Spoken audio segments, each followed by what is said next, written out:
දැන් මානසික පීඩනයෙන් නිදහස් කෙනෙක්ට ඕන දෙයක් කරන්න පුළුවන්. එයාට මිනිසුන්ට කෑ ගහලා බයින්නත් පුළුවන්, බය කරන්නත් පුළුවන්, ඕන එකක් කර හැකියි. ඇතුළ කැළඹිලා නැහැ. මානසික පීඩනයෙන් නිදහස් මිනිසුන්ට ඕන තරම් වැඩ කරන්න පුළුවන්. ඒගොල්ලන්ට කොච්චර වැඩ කරත් ඇතුළ කැළඹිලා නැහැ. ප්‍රශ්න නැහැ. එතකොට මානසික පීඩනයෙන් නිදහස් මිනිසුන්ට කට කතා, අපහාස, අසාධාරණකම්, සාධාරණකම් ඒවත් ඉවසන්න පුළුවන්. ඉවසන්න කියන්නේ ඒවත් ප්‍රශ්නයක් නෑ යාට. එයාට අර බලන්තික හොදනවා වගේම තවත් සිද්ධියක් විතරයි. බලන් හොදන එකත් එකයි, කියන්නේ ගෙදර තියෙන වැඩ ටික කරන එකත් එකයි, ගෙදර අතු ගන්න එකත් එකයි, තමාගේ කෑ පෙට්ටිය හොද ගන්න එකත් එකයි, සාධාරණ කියන ඒක අත්දකින්න එකත් එකයි. ටොයිලට් එකක් ක්ලීන් කරන එක දිහා බලන් ඉන්නවත් එකයි, සාධාරණ දිහා බලන් ඉන්නවත් එකයි. ඒ කියන්නේ මොකද්ද වෙලා තියෙන්නේ? මේ ඇතුළ කැළඹෙන්නේ නැත්තම් එළිය වැඩක් නැහැ. රහතන් වහන්සේ කෙනෙක් මගෙන් ඇහුවා මේ රහතන් වහන්සේ කෙනෙක් ඉස්සරහට දැන් කුලප්පුණු අලියෙක් එනවා. එහෙම නැත්තම් මද කිපුණු අලියෙක් එනවා. මද කිපුණු අලියගේ ස්වභාවය තමයි ගහනවා වසයි. ඒ සතාගේ මද කිපුණාම ඒ සතා වස වෙනවා. ඒ කාලෙට. ඒ කාලෙට මෙල්ල කරන්න බෑ. දඟලනවා වැඩි. එතකොට මද කිපුණු අලියෙක් රහතන් වහන්සේ ඉන්න පැත්තට ඇදිලා එනවා. රහතන් වහන්සේට කොහොමද ඒක දැනෙන්නේ කියලා ඇහුවා. රහතන් වහන්සේට මද කිපුණු අලියෙක් එන්නේ නැහැ ඇත්තටම. ඇයි එහෙම වෙන්නේ? මේ ඇත්තටම මේ අලියෙක් කියලා මිනිස්සෙක් තුල පවතින්නේ මොකක්ද ඇත්තටම? මිනිස්සෙක් තුල ඇත්තටම අලියෙක් කියලා පවතින්නේ බය. බය පවතින්නේ. මේක මේ මානසික පැත්තෙන් ගත්තොත් මේ එළිය සත්‍ය විදියට අපි අත්දකින්නේ අපි මග හරින සත්‍ය විදියට අත්දකින්නේ මානස පීඩනය වෙන සත්‍ය විදියට අපි අත්දකින්නේ බය. බය තියෙන්නේ. මරයි කියලා තියෙන බය. මරණයට තියෙන බය. එතකොට රහතන් වහන්සේට බය එයා උන්වහන්සේ බයෙන් නිදහස්. ඒ වගේම ජීවිත ආසාවෙන් නිදහස්. ජීවිත ආසාව නැති නිසා බය ඇති වෙන්නේ. එතකොට දැන් රහතන් වහන්සේ ඉස්සරහට එතකොට කුලක් පුණු මද කිපුණු අලියෙක් දෙන්නේ නැහැ. රහතන් වහන්සේට වෙනදා වගේම අර ඔයා අස කරද්දී ඔයාට ওই පිඟන් වල තියෙන ක්ලීන් කරන්න තියෙනවා වගේ දෙයක් විතරයි. උන්වහන්සේ ගමන යනවා අලිය ඇවිල්ලා ගැහුවොත් පිරිණි වෙනවා. එච්චරයි. ප්‍රශ්නයක් දෙතන මොකක් හරි මානසික ප්‍රශ්නයක් තිබ්බද එතන දුකක් නෑයි එහෙම නොතිබ්බේ. උන්වහන්සේට යන්න එන්න තැනකුත් නෑ. දැන් මද කිපුණු කුලාප්පුණු අලියෙකුත් එනවා. ඒතර උන්වහන්සේට එන්න ඕනේ මම මැරෙනවානේ බයයි. උන්වහන්සේට මම මැරෙනවා කියන සංකල්පය ඇති වෙන්නේ නෑ. මම දන්නවා මේකත් මේ වෙලාව අවස්ථානුකූල ප්‍රතිඵලයක්. ඒ ප්‍රතිඵලය උන්වහන්සේට එන්නේ රහත්නේ. රහත් වුණා නම් ඒවා එන්නේ නෑ. ඉබේ එන්නේ නෑ. හිතලා හදන්න ඕන. එතකොට උන්වහන්සේට මේ මද කිපුණු අලියෙක් එන්නේ නෑ. පැහැදිලිද? මද කිපුණු අලියෙක් එන්නේ. ඒ වගේම මද කිපුණු අලියෙක් සතෙක් වෙන ස්වභාවයකුත් දැනෙන්නේ නැහැ. සතාගෙන් නිදහස් නිසා. සතා යාගේ ඇතුලේ ඉන්නේ. ඒ සතාගෙන් නිදහස් නම් එළිය සතෙක් ඉන්න බෑ. ඇතුලේ සතා ඉන්නකන් එළිය සතෙක් ඉන්න මේ ගැඹුරු කතාවක්. ඔයා කල්පනා කරලා බලුවොත් තේරෙයි. ඇතුලේ සතා ඉන්නකන් එළිය සතා ඉන්නේ. මේනොකට මානසිකව හිංසා කරන්න පුළුවන් ප්‍රමාණය තමයි මේනකගේ දුර්වලකමේ ප්‍රමාණය. දැන් මෙහෙම උදාහරණයක් ගන්න. දැන් මිනිස්සුયો කට්ටියක් දැන් වැඩ කර ඉන්නකොට ඔයා වැඩ කර ඉන්නකොට මිනිස්සුયો කට්ටියක් ඔයාට උදව් නොකර ඉන්නවා. නැත්තම් ඔයාට වැඩ වැඩි කරනවා. එතකොට එතනදී ඔයාට මනස කැළඹෙන්න හේතු වෙන්නේ මොකක්ද? ඒ වැඩ ටික බාර ගන්න තියෙන අකමැත්තේ ප්‍රමාණයයි ඔයාගේ මනස හෙල්ලෙන ප්‍රමාණය. ඒ වගේම ඒක වෙනස් කරන්න හදන තමාට ඕන එකක් කරගන්න යන ප්‍රමාණය තමයි ආයේ ඊළඟ මානසික වේදනාවේ ප්‍රමාණය. ඔය දෙකෙන් නිදහස් පරමාර්ථ අවබෝධයේ ඉන්න කෙනාට මොකක්ද උතන තියෙන්නේ? එයාට එහෙම මොකක් නැහැ. පිඟාන එනවා හොදනවා. පිඟාන එනවා හොදනවා. එහෙම නැත්තම් කරන වැඩේ එනවා අභියෝගෙ මුහුණ දෙනවා. බෝලේ එනවා ගහනවා. බෝලේ එනවා ගහනවා විතරයි. එයාට නැහැ ප්ලෑන් එකක්. මෙහෙම ඒවි බෝලේ අරම ඒවි එහෙම එකකුත් නැහැ. දන්නවා එහෙම හිතන කොට එන්නේ නැහැ හිතන බෝලේ.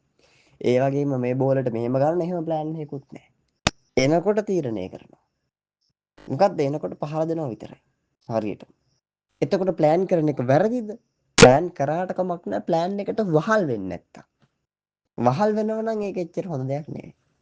ප්ලෑන් එක කරලා ප්ලෑන් එකට වහල් වෙලා. ඒතර මොකද වෙන්නේ? තමන්ම චිත්‍රයක් ඇඳලා තමන්ම ඒකට වහල් වෙලා. එතකොට මේ වහල් වෙන තැන මොකද්ද තියෙන්නේ? එතනත් මනස කලඹන්න පුළුවන් තැන. මේ මනස කලඹන්න පුළුවන් තැන් ටික ගලව ගන්නවා කියන්නේ. ගලව ගන්නවා කියන්නේ ඒකයි ජයග්‍රහණය. නැත්තම් එළියෙන් ජයග්‍රහණයක් වෙලා වැඩක් නැහැ. දැන් මං අහන්නේ දැන් උතනදී ඔය අභියෝග දෙන මිනිස්සු නැති වුණාට වෙන තැනක හරි අභියෝග මේ දෙන මිනිස්සු හම්බ වෙනවා. දැන් ඔය තැනදී හම්බෙන්නේ නැතුව ගියා කියමු. දැන් යනවා වෙන ડોකියුමන්ට් එකක් හදන්න. එතන ඔය අභියෝග දෙන මිනිස්සු හම්බ වෙනවා. එතකොට සාධාරණයි අසාධාරණයි කියලා බැලලා දුක් වෙලා මනස කලඹ ගන්නවද? නිදහසේ අවශ්‍ය කාර්යය අවශ්‍ය විදිහට කරනවද? එතකොට මොකද වෙන්නේ? මනස කැළඹෙන්නේ. මෙතන ප්‍රශ්නේ තියෙන්නේ මනස කැළඹෙන්නේ නැති තත්ත්වයට ගේන එක. එතකොට ඒකට ඕක ලොකු ප්‍රැක්ටිස් එකක්. ලොකු භාවනාවක්. ලොකු වැදගත් උදව්වක්. එතකොට මම කියන්නේ ඇත්තටම එතකොට හතුරුත් නැහැ. එතකොට දුකක් නැහැ ප්‍රශ්නත් නැහැ. මම කියන්නේ මේ විදිහට කරගන්න. ඒ විදිහට හිතන්න.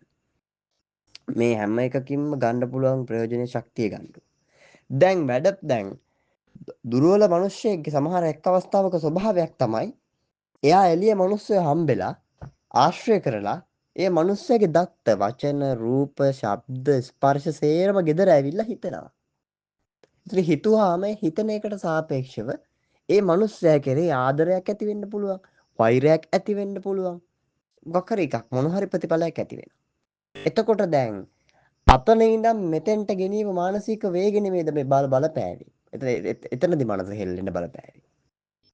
ඔබ ගෙදර ගිහාම ව්‍යාපාරය එක්ස්පයර්ඩ්. ජොබ් එක කරන තැන එක්ස්පයර්ඩ්. ප්‍රශ්නත් එක්ස්පයර්ඩ්.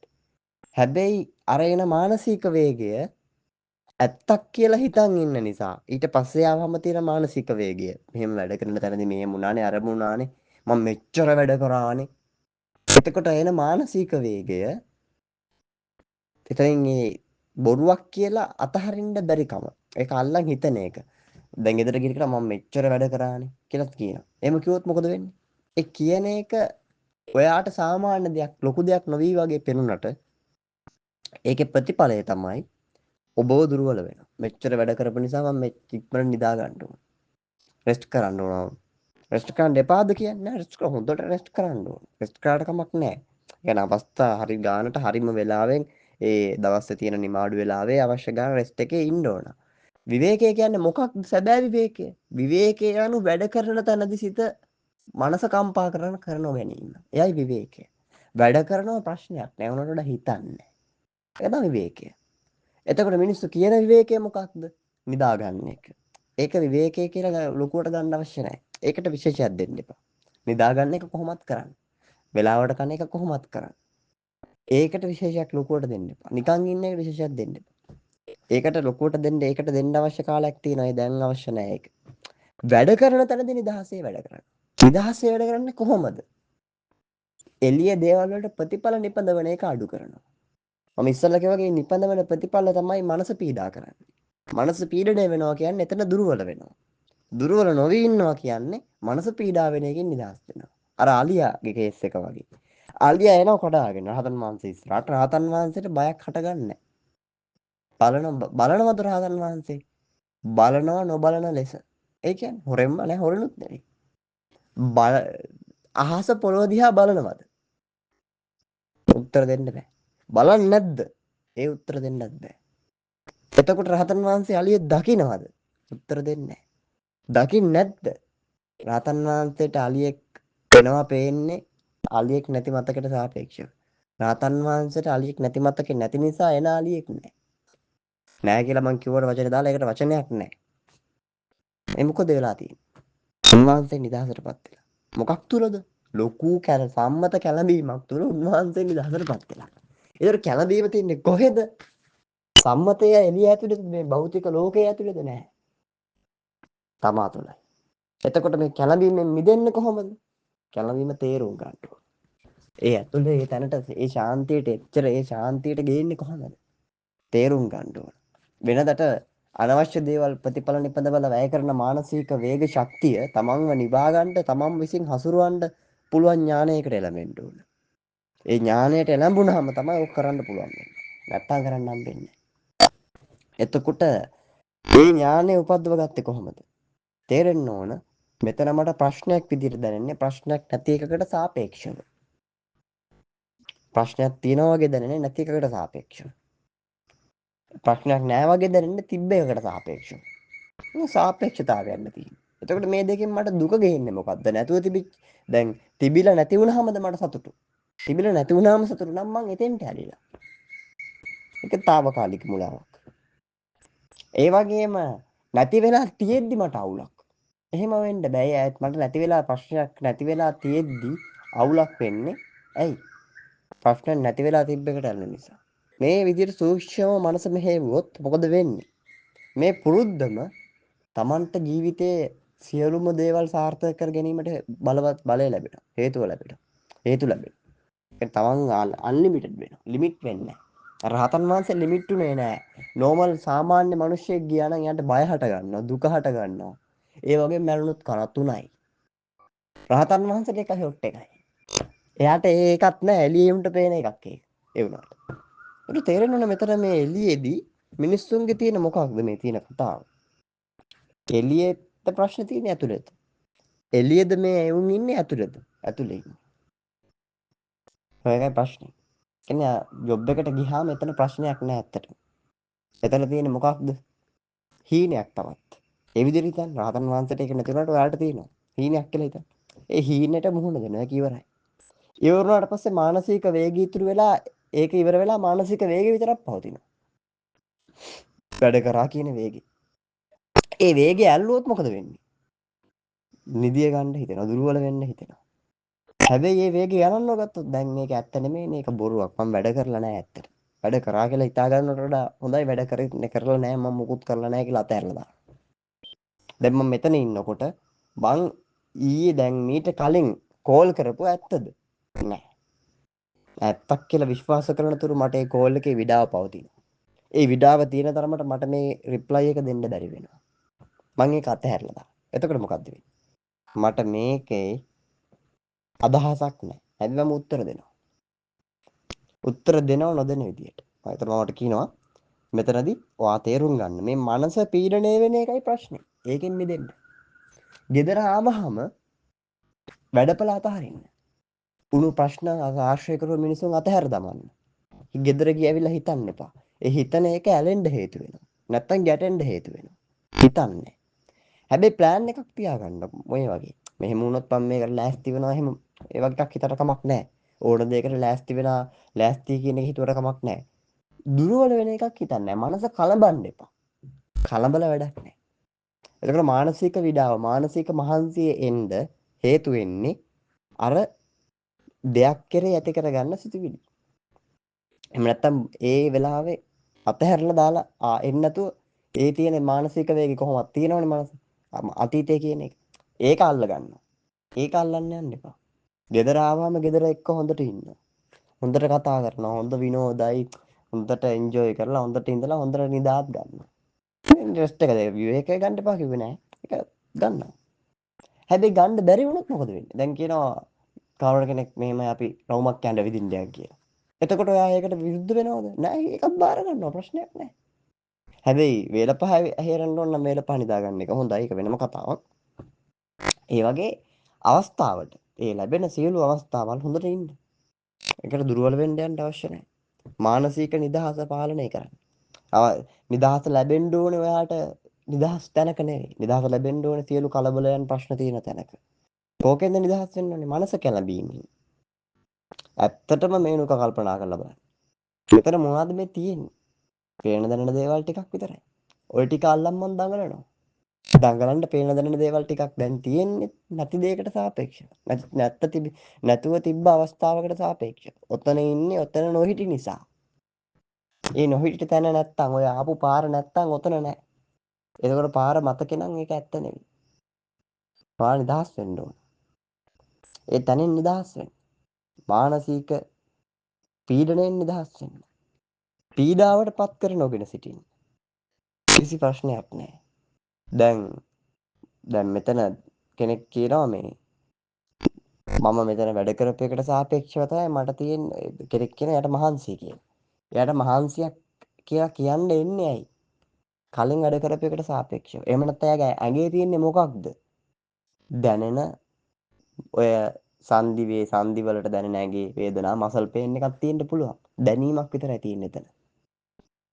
හැබැයි ඒක කියන්නේ මොකක්ද මෙච්චර වැඩ කරා අච්චර වැඩ කරා කියලා දත්තත් එක්ක කියන ඉඳ පීඩා වෙනවා. එතකොට මොකද වෙන්නේ නිදා ගන්න. එතන නැත්තම් ටක් ගාලා මහන්සි යවා ගන්න ක්‍රමයක් හොයනවා. ඒත් ඒක නා දැන් අරතන ගලපගත්තොත් මොකද වෙන්නේ?